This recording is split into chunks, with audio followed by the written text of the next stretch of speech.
It just kept growing until the point where I realized the restaurant couldn't grow anymore because bear in mind, we're a restaurant where the average spend was 90 euros per head. Now, to put that into perspective, 90 euros in Germany equals to 190 quid in London. Because in Germany, paying money for food in Germany is akin to skipping the queue in Britain. It's indulging in food is regarded as a frivolous So act. why is the German food scene so abysmal? It's not abysmal. Being abysmal would suggest that it exists. There is no food scene. It's bullshit. All the top restaurants are subsidized in one way or another. It's just It's just like I don't know. Why? I don't know. I don't know. It might have to do. It might be a knock-on effect or like a linger effect from the harsh days of abstinence after the war. Well, so after the war, what people couldn't eat? Or? Yeah, it's like I remember my father would tell me like even up until the 90s, people would like bring sandwiches from home to eat for lunch instead of going to the canteen. And already like food in Germany is unbelievably inexpensive. Kebabs in Berlin. I went to Berlin, which was wild, but the fucking kebabs there are so banging.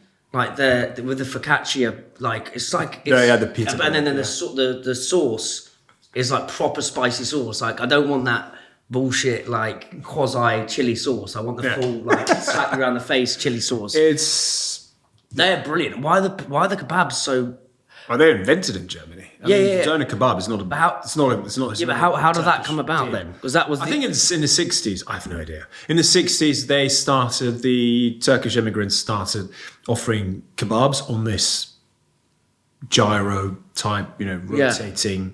But why were the Turkish going into Germany? What was in the 60s? Yeah, mate, Germany was like the biggest economic wonder in modern times. I think in 1954-5,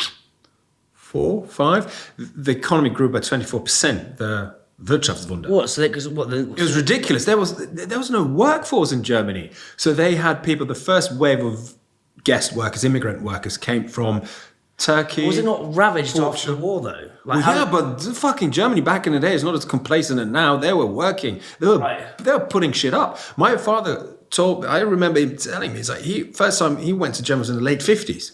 Yeah. It was like there was no rubble, there was no nothing. They already had put up high rises. We're talking less than 10 years after the war. Yeah, because that was ended 1945. They were going at it, mate. They were just building a country from scratch. Ridiculous effort. Yeah. Ridiculous. Yeah. And there was an acute shortage of labor. So they had a deal with Turkey, I think. So Turkey. Then there was another wave of, I think, Portuguese, Greek, Italians, and former Yugoslav. So what I don't understand there is if you've got this influx of different cultures. Yeah.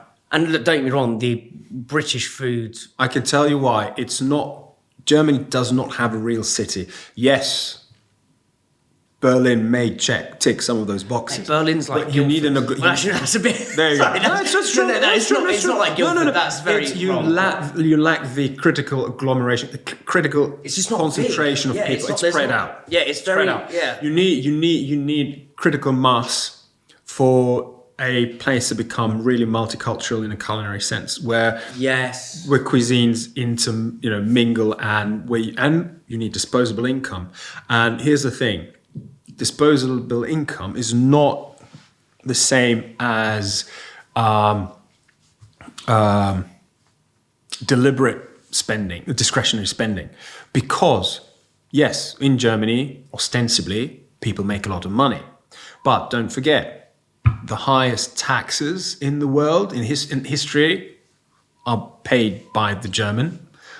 So the Germans are also very... And then there's very little money left, and then priority goes towards discretionary spending items such as holidays, cars, etc. Yeah, I was going to say, is that how the Germans spend their money? Oh yeah, absolutely. So there's very little left for food.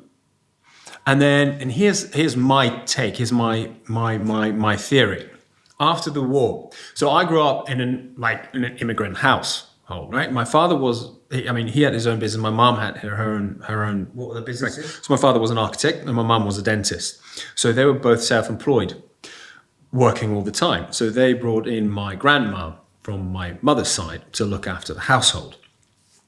And she would cook 2 meals a day, but at least 2 different dishes per meal. So everybody would be happy, all right?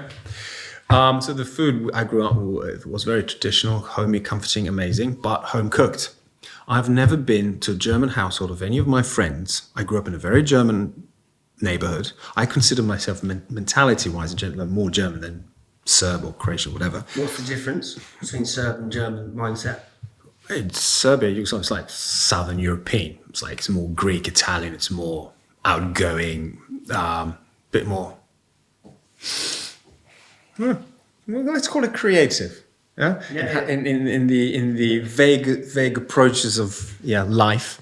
For example, in German, it's like very organized, orderly, etc. It's mad rational, very rational. Those 2 things play out in your creative process. It's the both things. It's the battle of the 2 wolves that the left and right brain. That live inside you. But anyway, so. And whenever I would go to my friends' houses, there were never home cooked meals. A home cooked meal would be a frozen pizza and then topped with something, like with an additional topping. But it's always either deliveries or ready meals and stuff. And funny enough, do you know who invented the modern kitchen? It was the Frankfurter Küche, the Frankfurt kitchen from the 50s, the modular kitchen. Well, what were kitchens like before that? And more classic. So you had those the wood burning stoves and stuff like that. Yeah, like traditional. And people very quickly, and then women joined the workforce. Mm-hmm. Germans very, very liberal. So you had both parties join the workforce, which means more disposable income, but less time to cook. And then, again, the German mindset is geared towards efficiency. So what's the most efficient way to get calorie, to optimize your calorific intake? Ready meals. Knorr, Maggi, Dr. Oetker ready meals, like ready puddings. And stuff those like pizzas are delicious, though. They may very well be, but the thing is, there was no need to learn how to cook at home. Yes, that's the thing. But then Germans have a great sense of humor as well, though.